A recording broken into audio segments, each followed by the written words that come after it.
You're never going to believe this, but for the first time in 12 years, Amazon is changing their royalty structure. And if your book is priced under a certain amount, your royalties are going to be wiped out. In this video, I'm going to show you why this is the best opportunity ever and what I've been doing for the past 3 years to make sure I have enough royalties, not only to scale my books, but also to keep customers happy. So let me know in the comments what questions you have about royalties, and let's dive in to training. I'm going to show you what it looks like when you raise the price of your book and what the format you can follow that I've been doing. Just copy me. All right, so here is the update from Amazon KDP that any book that's listed under $9.99 will have less royalties. What this means for you, they said as a result, your book earnings zero royalties after this change. So I've been going into my account and updating some of my books, and I'm going to show you what I've been doing. But also, this is such a cool opportunity to build out a book brand and serve your customers at a deeper level. So let's dive into the actual pricing so you can see what it looks like to change your price. All right, so you can see here, this is only effective for paperback and hardcover. They're not changing anything for ebooks, okay? So let me show you that they are also reducing color printing costs for paperback in some distributions. So you can see here that they've even listed this out to prepare us for the next month, that list price at $9.99 or more earn 60% of royalties, okay?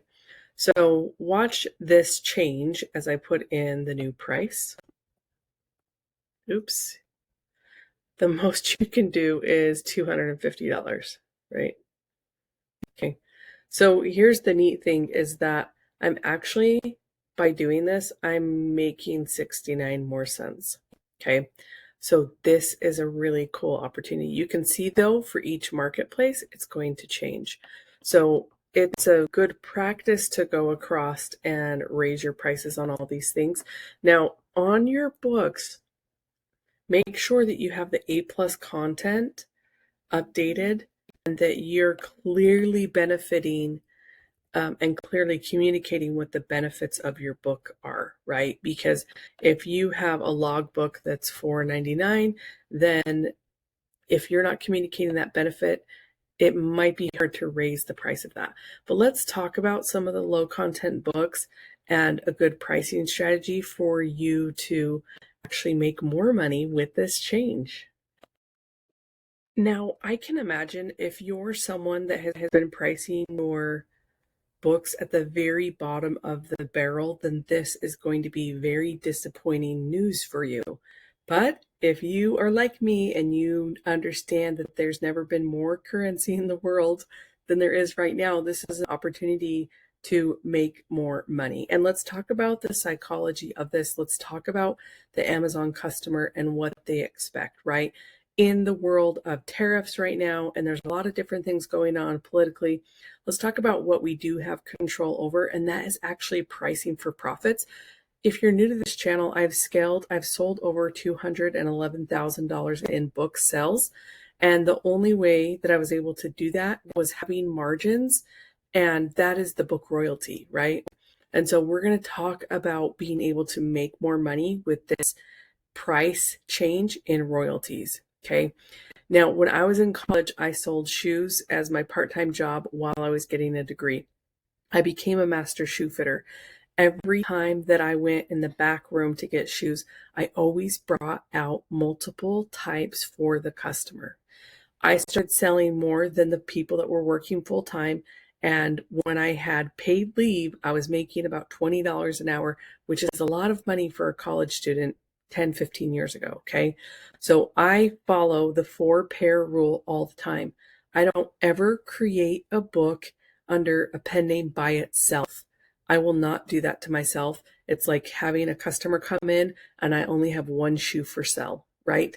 I want to give them multiple options. So I want you to think about this as we move forward through this training about raising your prices to fit for the customer, okay? Now, when I would bring out 4 pairs, they would be really similar to what the customer asked for, and I would bring out something that matched their current outfit, and it was cheaper. And so sometimes they needed a dressy heel, but they would buy the flip-flops, and the flip-flops, they barely made me any commission, right? So let's talk about what we need to do to create an experience for our customers to come in and be able to buy our books, okay? This is what I call the loss leader, and this is something that billionaires do all the time in their companies. Some of the best examples of loss leaders are going to be in the grocery store. One of my favorite ones is actually the rotisserie chicken that you can find in almost every United States grocery store. This does not make the grocery store any money. They might even lose money on it, and that's why it's called a loss leader.